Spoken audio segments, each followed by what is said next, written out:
যে তোমার কথায় বসার আমায় দেখাতে হবে। ও আমায় চিনতে পারছো না? আমি কে শুনবে? এই ঘাটের ঘাটওয়ালা মেয়ে,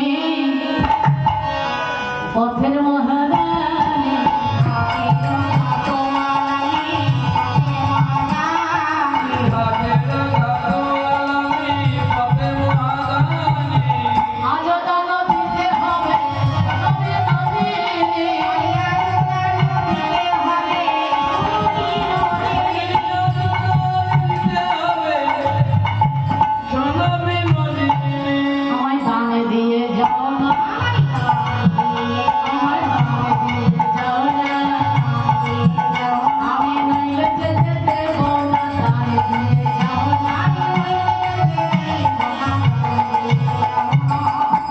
রাধে রাধে।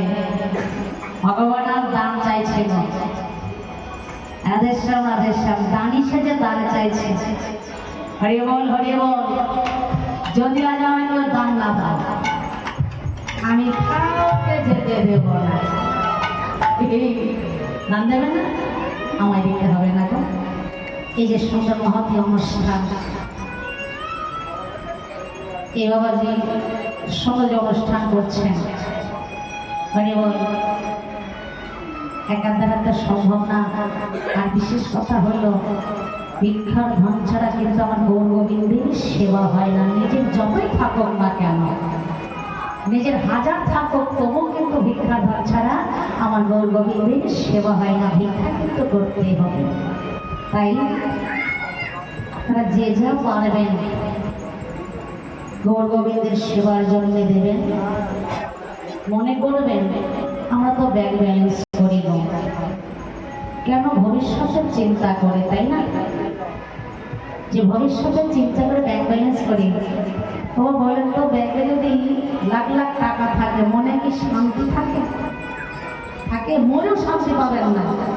বাস্তব কথা বললাম। কেন? যদি লাখ লাখ টাকা থেকে আপনি মারা যান, এই টাকা নিয়ে যখন সংসারের মধ্যে ভাগাভাগি হবে, মা এ বললো আমার ভাগে কম করলো, ওর ভাগে বেশি দিল, একবার টেনে নামাবে আরেকবার উঠাবে, টেনে নামাবে আর উঠাবে, মনে শান্তি পাবেন না। তাই বলছি, আসছেন বাবা, এটাই বাস্তব। হ্যাঁ, মরে তো গেছে,